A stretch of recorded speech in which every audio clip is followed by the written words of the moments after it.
یہی کچھ ہو جو اللہ کہتے ہیں کہ جس بندے نے اللہ کی راہ میں کچھ دیا اپنی صلاحیت سے، خوبی سے، مال سے، اس بندے کو میں اپنی اس کی زندگی میں آسانیاں عطا فرماؤں گا۔ اب ہم یہ چاہتے ہیں کہ اللہ ہمیں آسانیاں دے، زندگی آسان ہو جائے، ہماری آخرت بھی بہتر ہو جائے، اور اللہ رب العزت قیامت کے روز ہمیں کسی بھی قسم کے عذاب سے بچا لے۔ لیکن دنیا میں ہم یہ چاہتے ہیں کہ مجھے کچھ خرچ بھی نہ کرنا پڑے، مجھے کچھ بھی اللہ کی راہ میں دینا بھی نہ پڑے، میں سب سے زیادہ بخیل بن کر زندگی گزاروں، لیکن ساتھ اللہ رب العزت بھی راضی رہے۔ یہ دو متضاد چیزیں کبھی بھی دنیا میں جمع نہیں ہو سکتی۔ جس طرح کے صحابہ اکرام کا طرز عمل تھا، ویسا ہی طریقہ ہمیں بھی اپنانا ہوگا۔ اللہ کے دین کے لیے، اللہ کے بندوں کے لیے کھڑا ہونا، ان کی ضروریات کو پورا کرنا، ان کے لیے چل کر جانا، یہ رسول اللہ صلی اللہ علیہ وسلم کے اوصاف ہیں۔ یہی باقی سارے صحابہ اکرام کے اوصاف ہیں۔ حضرت عمر رضی اللہ تعالیٰ عنہ کو جب یہ آر نہیں ہے کہ وہ خلیفۃ المسلمین ہیں، حکمران وقت ہیں، اس کے باوجود راتوں کے وقت گشت کرتے ہیں، کوئی بھوکا، کوئی مسکین، کوئی یتیم، کوئی تنگ دست، کوئی محتاج ہو اور میں اس کی مدد کر سکوں، حالانکہ وہ حکمران وقت ہیں، لیکن ان کو کوئی آر نہیں ہے کہ وہ چل کر یہ کام کریں، اور ہماری ان کے مقابلے میں کوئی حیثیت بھی نہیں، اور ہم اپنی جگہ پر یہ بنے بیٹھے ہیں کہ مجھے کسی کی پرواہ ہی نہیں ہے۔ جب تک اللہ کے بندوں کی انسان پرواہ نہیں کرتا، تب تک اللہ رب العزت کی مدد کا انسان حقدار نہیں بن سکتا۔ حضور اکرم صلی اللہ علیہ وسلم نے فرمایا کہ ہر روز صبح کے وقت اللہ کی طرف سے فرشتہ آتا ہے اور وہ ایک دعا کرتا ہے آ کر کہ اللہم اعطل منفق سلفا، کہ اللہ جو بندہ تیری راہ میں خرچ کر رہا ہے اس کو مزید عطا فرما۔ دوسرا اس کی دعا پر آمین کہتا ہے۔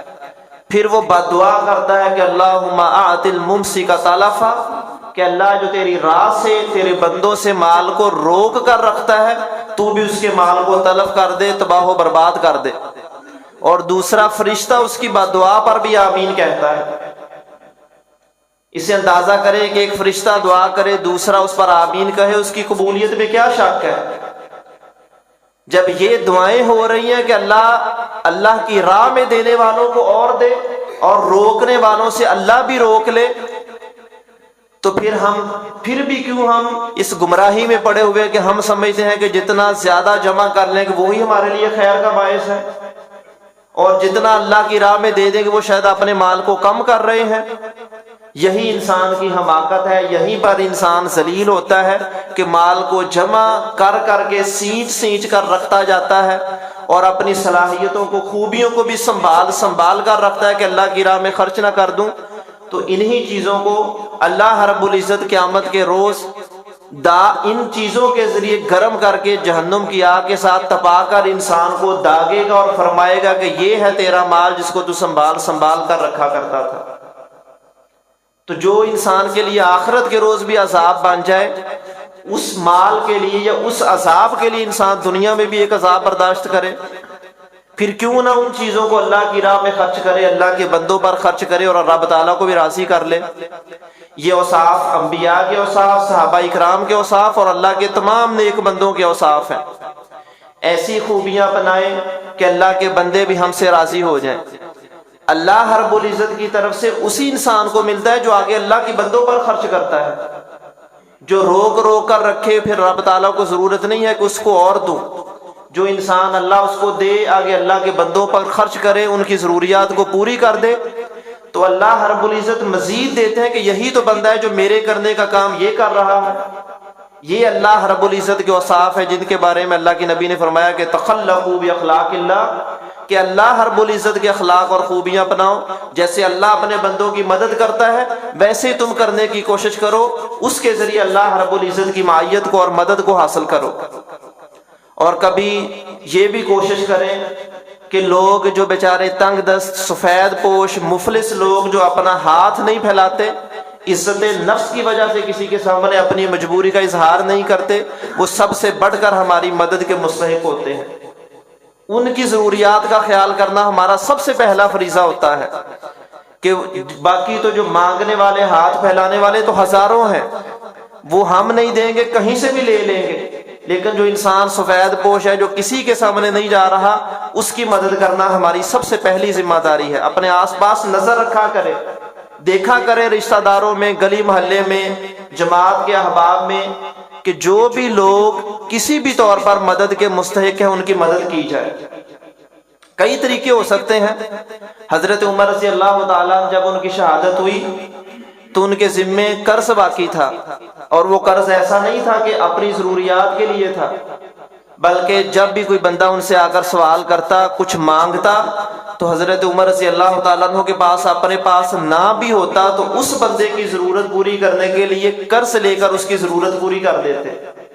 یہی قرض ان کے ذمے تھا جو ان کی شہادت کے بعد بھی موجود تھا۔ تو اپنے والد کا قرض ادا کرنے کے لیے حضرت عبداللہ بن عمر رضی اللہ تعالیٰ نے ان کا مکان فروخت کرنا چاہا۔ جب حضرت امیر معاویہ رضی اللہ تعالیٰ عنہ کو علم ہوا تو انہوں نے ان کا مکان خرید لیا اور اصل قیمت سے 2 گنا قیمت میں خریدا۔ سیرت کی تاریخ کی روایات میں ہے کہ اگر مثلا 5 لاکھ تھا تو انہوں نے 10 لاکھ کا خریدا۔ ایک تو یہاں سے مدد کی ان کی، دوسرا مکان خرید لیا، قیمت ادا کر دی، انہوں نے قرض ادا کر دیا، تو بعد میں وہی مکان تحفۃً دوبارہ حضرت عبداللہ بن عمر کو واپس کر دیا۔ یہ بھی مدد کرنے کا ایک طریقہ ہے کہ ان کی عزت نفس بھی باقی رہی، یہ بھی نہیں سمجھا کہ میری فلاں نے مدد کی اور مجھے کسی کے سامنے ہاتھ پھیلانا پڑا۔ ایسے ہزاروں طریقے صحابہ کرام کی زندگی سے ہمیں ملیں گے کہ جن کے ذریعے ہم لوگوں کی مدد کر سکتے ہیں۔ ہمارے پاس یہ سرمایہ موجود ہے لیکن کمی ہے تو ہماری اپنے وقت کی یا اپنی عقل کی کمی، کہ ہمارے پاس اتنا وقت نہیں کہ صحابہ کی زندگی کو پڑھیں، اللہ کے نبی صلی اللہ علیہ وسلم کی سنت کو دیکھیں کہ لوگوں کے ساتھ کیسے کیسے ہم بھلائی کر سکتے ہیں، کیسے کیسے ان کی مدد کر سکتے ہیں۔ اسی طریقے پر رسول اللہ صلی اللہ علیہ وسلم نے مدینہ میں جو مکہ کے مہاجر غریب اور کمزور لوگ آئے تھے ان کو مواخات کے ذریعے آپس میں برابر کر دیا۔ اگر اصحاب صفہ تھے، غریب تھے، محتاج تھے، ان کو ایک مدینہ کے جو امیر انسان تھا اس کے ساتھ آپ نے منسلک کر دیا، وہ اس کے ساتھ مدد کرتا۔ ایسا بھی نہیں تھا کہ ان کو مجبور کیا گیا کہ فلاں سے مانگو، فلاں سے مانگو۔ ہمارے ہاں یہ رویے ختم ہو چکے ہیں، ہمدردی نہیں ہے، کوئی بھائی چارہ نہیں ہے، حتیٰ کہ بھائیوں کو، رشتہ داروں کو خیال نہیں ہے۔ یہی اسلام کا سب سے اعلیٰ وصف ہے کہ بندہ دوسرے کا ہمدرد ہو، خیر خواہی کرنے والا ہو۔ بلکہ رسول اکرم صلی اللہ علیہ وسلم نے فرمایا کہ الدین النصیحہ، کہ سارے کا سارا دین نام ہی خیر خواہی کا ہے۔ اگر انسان میں خیر خواہی نہیں ہے تو اس کا دین باقی نہیں ہے۔ ہم عبادات کریں، سب کچھ کریں، ان کی اہمیت اپنی جگہ پر ہے، ہماری عبادتیں پوری ہیں، ہم اللہ کی بندگی میں پورے ہیں، عقیدہ توحید ٹھیک ہے، ان کی اپنی جگہ اہمیت ہے۔ لیکن اگر انسانوں کی ہمدردی نہیں ہے، خیر خواہی نہیں ہے، ان کے ساتھ ہمارا کوئی تعلق خاطر نہیں ہے، تو پھر بھی ہمارا دین نہیں ہے، ہم سب کچھ ہے، ہم دیندار نہیں ہیں۔ اس لیے یہ چھوٹے چھوٹے اعمال جو مدد کرنے کے لیے، دوسروں کے ساتھ بھلائی کرنے کے لیے، یہ اپنائیں اور اللہ رب العزت کی مدد کے مستحق بنیں، اللہ رب العزت کی طرف سے اپنی بخشش کروا لیں۔ اللہ تعالی ہمیں اس کی توفیق عطا فرمائے، دنیا اور آخرت میں اللہ رب العزت ہم سب کو کامیاب فرمائے، اور دنیا میں اللہ کے نبی صلی اللہ علیہ وسلم کی سنت کو اپنانے کی توفیق عطا فرمائے۔ وآخر دعوانا ان الحمد للہ رب العالمین۔